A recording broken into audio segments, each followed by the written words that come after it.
नमस्कार साथियों, स्वागत है आपका दृष्टि आईएएस के इन फोकस प्रोग्राम में। मेरा नाम है मनीष। संसद का बजट सत्र प्रगतिशील है। इसी बजट सत्र के दौरान संसद के सदस्यों के विशेषाधिकारों से संबंधित कुछ महत्वपूर्ण प्रश्न सामने आए हैं। संसद के सदस्यों के विशेषाधिकार क्या होते हैं, संविधान के किस अनुच्छेद में इनका उल्लेख किया गया है और इनके संबंध में संसदीय नियम क्या है, चलिए जानते हैं इस वीडियो के माध्यम से। सबसे पहले देखते हैं कि इस पूरे टॉपिक के अंतर्गत हमारी चर्चा के पक्ष क्या रहने वाले हैं। सबसे पहले हमने खबर को जान लिया है, जिसके कारण ये पूरा टॉपिक चर्चा में है, यानी संसद का जो बजट सत्र है वो लगातार चल रहा है और इसी बजट सत्र के दौरान संसद के सदस्यों के विशेषाधिकार का मुद्दा भी लगातार चर्चा में रहा है और इसीलिए इस टॉपिक पर चर्चा करना महत्वपूर्ण हो जाता है।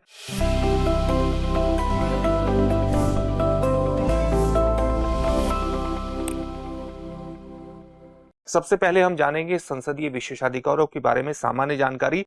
संसदीय विशेषाधिकार का वस्तुतः मतलब क्या होता है, यहाँ पर उस पक्ष को जान लेंगे। फिर जानेंगे विशेषाधिकार समिति के बारे में। फिर विशेषाधिकार प्रस्ताव किस प्रकार से लाया जाता है। अगर कोई सदस्य ये मानता है कि उसके विशेषाधिकारों का उल्लंघन हुआ है तो वो उसके संबंध में मोशन यानी प्रस्ताव किस प्रकार से लाता है, उसकी प्रक्रिया क्या है। साथ ही विशेषाधिकारों को नियंत्रित करने वाले नियम कौन से हैं, यहाँ पर कुछ संसदीय नियमों की बात करेंगे। अंत में आपके लिए एक अभ्यास प्रश्न होगा जिसका उत्तर आपको कमेंट बॉक्स में कमेंट करके देना होगा। ये जो पूरा विषय है यूपीएससी की मुख्य परीक्षा की सामान्य अध्ययन प्रश्न पत्र 2 से जुड़ेगा। उसके भारतीय संविधान, राज्य व्यवस्था जैसे खंडों से जोड़ करके आप इसे देख सकते हैं। हम अपने प्रोग्राम में आगे बढ़े उससे पहले आप हमारे चैनल को सब्सक्राइब जरूर करिए और बेल आइकन दबाइए ताकि सभी प्रोग्राम का नोटिफिकेशन आपको मिल सके। इन प्रोग्राम से आप जुड़े, इनका लाभ उठाएं। साथ ही इन सभी प्रोग्राम की पीडीएफ फाइल आपको इन फोकस दृष्टि आईएएस के टेलीग्राम चैनल पर उपलब्ध कराई जा रही है। डिस्क्रिप्शन में दिए गए लिंक पर जाकर आप पीडीएफ फाइल डाउनलोड कर सकते हैं। तो सबसे पहले संसदीय विशेषाधिकार के बारे में सामान्य जानकारी हासिल करते हैं। क्या मतलब होता है इसका सीधा सा मतलब है कि संसद के दोनों सदनों, उसकी समितियों और उसके सदस्य, तीन चीजें इसमें शामिल हो जाती हैं। संसद के दोनों सदन यानी राज्यसभा और लोकसभा, संसद की जितनी समितियां होती हैं वो, और उनके सदस्य यानी राज्यसभा और लोकसभा के सदस्यों द्वारा प्राप्त कुछ विशेष अधिकार हैं, कुछ प्रिविलेजेस हैं, कुछ उन्मुक्तियां हैं यानी इम्यूनिटीज हैं, कुछ विशेष प्रकार की छूट हैं। तो सीधा सा मतलब हुआ संसद के दोनों सदनों, उनकी समितियों और उसके सदस्यों द्वारा प्राप्त कुछ विशेष अधिकार, कुछ उन्मुक्तियां और छूट, इसी का मतलब होता है संसदीय विशेषाधिकार। संविधान उन व्यक्तियों को भी संसदीय विशेषाधिकार प्रदान करता है जो संसद के किसी सदन या उसकी किसी समिति की कार्रवाई में बोलने और भाग लेने के हकदार होते हैं।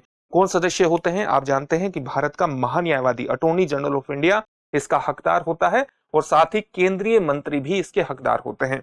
तो इनके लिए भी कुछ विशेषाधिकार, संसदीय विशेषाधिकार प्रदान किए गए हैं। संसदीय विशेषाधिकार राष्ट्रपति को नहीं मिलते। हालांकि राष्ट्रपति, आप जानते हैं कि संसद का अभिन्न अंग होता है। जब हम संसद की बात करते हैं तो संसद के 3 अभिन्न अंग होते हैं। कौन कौन? भारत का राष्ट्रपति संसद का अभिन्न अंग होता है। इसके अलावा लोकसभा और राज्यसभा, इन तीनों को मिलाकर के ही भारतीय संसद का निर्माण होता है। लेकिन संसद के सदस्यों को विशेषाधिकार प्रदान किए गए हैं। संसद, लोकसभा और राज्यसभा से संबंधित समितियों को विशेषाधिकार प्रदान किए गए हैं। लेकिन जो राष्ट्रपति से संबंधित कुछ महत्वपूर्ण विशेषाधिकार हैं, जैसे न्यायालय में उसे उपस्थित होने की छूट या अन्य प्रकार के जो विशेषाधिकार प्रदान किए गए हैं, वो अनुच्छेद 361 के अंतर्गत प्रदान किए गए हैं। तो इनका उल्लेख यहाँ पर नहीं आता। तो इनका उल्लेख कहां पर आता है? जो संसद के सदस्यों को विशेषाधिकार प्रदान किए गए हैं उनका उल्लेख आता है संविधान के अनुच्छेद 105 में, जो स्पष्ट रूप से विशेषाधिकारों का उल्लेख करता है, जैसे कि संसद में सदस्यों की बोलने की स्वतंत्रता यानी उनकी अभिव्यक्ति की स्वतंत्रता का उल्लेख अनुच्छेद 105 में स्पष्ट रूप से किया गया है। और अनुच्छेद 105 विस्तार से संसद के सदस्यों के विशेषाधिकारों के विषय में बात करता है। संविधान में निर्दिष्ट विशेषाधिकारों के अलावा सिविल प्रक्रिया संहिता यानी सिविल प्रोसीजर कोड 1908 सदन या उसकी समिति की बैठक के दौरान और उसके प्रारंभ होने से 40 दिन पहले, सदन या उसकी समिति की बैठक के प्रारंभ होने से 40 दिन पहले और इसकी बैठक के समापन के 40 दिन बाद सिविल प्रक्रिया के अंतर्गत सदस्यों को गिरफ्तारी और हिरासत से मुक्ति प्रदान करता है। न तो उनका डिटेंशन हो सकता है और न ही उनकी गिरफ्तारी हो सकती है। इसको छूट प्रदान की गई है सिविल प्रक्रिया संहिता के अंतर्गत। तो ये एक महत्वपूर्ण छूट है जो कि सदन या उसकी समिति की बैठक के दौरान या उसके 40 दिन पहले बैठक से या उसकी बैठक के समापन के 40 दिन बाद तक सदस्यों को गिरफ्तारी और हिरासत से मुक्ति प्रदान करती है। हालांकि संसद ने अब तक सभी विशेषाधिकारों को व्यापक रूप से संहिताबद्ध करने के हेतु विशेष कानून नहीं बनाया है। अभी तक इन सभी विशेषाधिकारों को व्यापक रूप से संहिताबद्ध नहीं किया गया है, यानी कोडिफाई नहीं किया गया है। यह भी एक महत्वपूर्ण तथ्य है। यहाँ पर हमने संसदीय विशेषाधिकारों की बात कर ली, अब समिति और प्रस्ताव की बात करेंगे। उससे पहले आपके लिए एक महत्वपूर्ण सूचना यह है कि दृष्टि आईएएस मुखर्जी नगर की क्लासेस नोएडा में शिफ्ट हो चुकी हैं। नोएडा में 2 महत्वपूर्ण बैच IAS-GS फाउंडेशन के प्रारंभ होने वाले हैं, एक हिंदी माध्यम का, एक इंग्लिश माध्यम का। हिंदी माध्यम का जो बैच है वो 21 फरवरी से प्रारंभ होगा, जिसका समय होगा सुबह 11:30 बजे, और इंग्लिश माध्यम का बैच 17 फरवरी से प्रारंभ होगा, जिसका समय होगा शाम को 6 बजे। आप 8750187501 पर कॉल भी कर सकते हैं, इन बैचेस में एडमिशन ले सकते हैं। प्रयागराज और लखनऊ में हिंदी माध्यम के GS फाउंडेशन बैच जो है वो भी प्रारंभ होने वाले हैं। प्रयागराज में बैच 19 फरवरी से प्रारंभ होगा, जिसका समय होगा सुबह 8 बजे, और लखनऊ में बैच 20 फरवरी से प्रारंभ होगा, जिसका समय होगा सुबह 11:30 बजे। इनके लिए भी आप 8750187501 पर कॉल कर सकते हैं, इन बैचेस में आप एडमिशन ले सकते हैं। अब हम विशेषाधिकार समिति के बारे में बात करते हैं। विशेषाधिकार समितियां किस प्रकार की समिति होती हैं? स्थायी समिति होती है।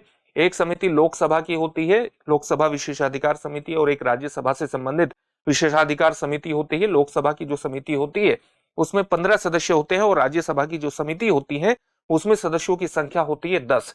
सदन और उसके सदस्यों के विशेषाधिकारों के उल्लंघन के मामलों की ये जांच करती है। तो इसका कार्य क्या है? सदन या उसके सदस्यों के विशेषाधिकारों के उल्लंघन के मामले में उन मामलों की ये जांच करती है और उचित कार्रवाई करने की सिफारिश भी प्रस्तुत करती है। तो यहाँ पर विशेषाधिकार समिति की बात हो चुकी है। अब विशेषाधिकार प्रस्ताव यानी प्रिविलेज मोशन की भी बात कर लेते हैं। संसदीय जो विशेषाधिकार हैं ये व्यक्तिगत और सामूहिक रूप से संसद सदस्यों द्वारा प्राप्त कुछ अधिकार और उन्मुक्तियां हैं, इम्यूनिटीज हैं, ताकि वे प्रभावी रूप से अपने कार्य होते हैं उनका संचालन कर सके, अपने कार्यों का निर्वहन कर सकते। जब किसी भी अधिकार और उन्मुक्ति की अवहेलना की जाती है, इम्यूनिटी की अवहेलना होती है, तो अपराध को विशेषाधिकार का उल्लंघन कहा जाता है। यही है विशेषाधिकार का उल्लंघन। किसी भी सदन के सदस्य द्वारा विशेषाधिकार के उल्लंघन के दोषी पाए जाने के खिलाफ, दोषी पाए जाने वाले के खिलाफ प्रस्ताव के रूप में एक नोटिस पेश किया जाता है, और इसी प्रस्ताव को हम कहते हैं, या आप कह सकते हैं इसी नोटिस को आप क्या कहते हैं? प्रिविलेज मोशन या विशेषाधिकार प्रस्ताव, इसे ही कहा जाता है। इसके संबंध में लोकसभा के स्पीकर और राज्यसभा की चेयरपर्सन यानी राज्यसभा के सभापति जो कि भारत के उपराष्ट्रपति होते हैं, और लोकसभा के अध्यक्ष की विशिष्ट भूमिका होती है, क्योंकि स्पीकर या राज्यसभा अध्यक्ष जो होता है, स्पीकर या राज्यसभा का जो चेयरपर्सन होता है, वो विशेषाधिकार प्रस्ताव की जांच का पहला स्तर होता है। वे अपनी जांच कर सकते हैं और उस किसी भी प्रस्ताव को स्वीकार भी कर सकते हैं, अस्वीकार भी वो कर सकते हैं। जो लोकसभा के स्पीकर होते हैं वो विशेषाधिकार प्रस्ताव पर स्वयं निर्णय ले सकता है, या ऐसे संसद की विशेषाधिकार समिति को भी संदर्भित कर सकता है। और जब वो विशेषाधिकार समिति को संदर्भित करते हैं तो ये समिति अपनी रिपोर्ट 1 महीने या उससे कम के समय में अपनी रिपोर्ट पेश कर देती है। यदि स्पीकर या सभापति प्रासंगिक नियमों के तहत सहमति दे देता है, तभी संबंधित सदस्य को एक संक्षिप्त वक्तव्य देने का अवसर भी प्रदान किया जाता है, और इस रिपोर्ट के आधार पर भी सदन कुछ महत्वपूर्ण निर्णय ले सकता है। तो इसमें महत्वपूर्ण तरीके से प्रावधान किए गए हैं। विशेषाधिकारों को नियंत्रित करने वाले कुछ नियम भी हैं, कुछ संसदीय नियम भी हैं, वे नियम भी जान लेते हैं। लोकसभा नियम पुस्तिका के अध्याय 20 में नियम संख्या 222 और राज्यसभा नियम पुस्तिका के अध्याय 16 में नियम 187 के अनुरूप विशेषाधिकार को नियंत्रित करता है। तो विशेषाधिकार को नियंत्रित कहां करता है? लोकसभा नियम अध्याय 20 का 222 नियम संख्या और राज्यसभा नियम पुस्तिका का अध्याय 16 का नियम 187 के अनुरूप ही विशेषाधिकार को नियंत्रित किया जाता है। नियम क्या कहते हैं? नियम कहते हैं कि कोई भी सदस्य या अध्यक्ष, कोई भी जो सदस्य होता है वो अध्यक्ष या चेयरपर्सन यानी लोकसभा का स्पीकर और राज्यसभा का सभापति, चेयरपर्सन की सहमति से किसी सदस्य या सदन या उससे संबंधित समिति के विशेषाधिकार के उल्लंघन के संबंध में प्रश्न उठा सकता है। ये संसदीय नियम कहता है निश्चित रूप से। तो ये हमने विशेषाधिकार प्रस्ताव की बात कर ली, उसके संबंध में किस प्रकार के नियम है, संसदीय नियम है, उसके बारे में बात कर ली, विशेषाधिकार समिति के बारे में बात हुई, और साथ ही संसदीय विशेषाधिकारों को सामान्य मतलब क्या होता है उसके बारे में भी हमने सामान्य जानकारी हासिल कर ली है।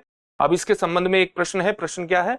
संविधान का कौन सा अनुच्छेद संसद सदस्यों के विशेषाधिकारों का उल्लंघन करता है?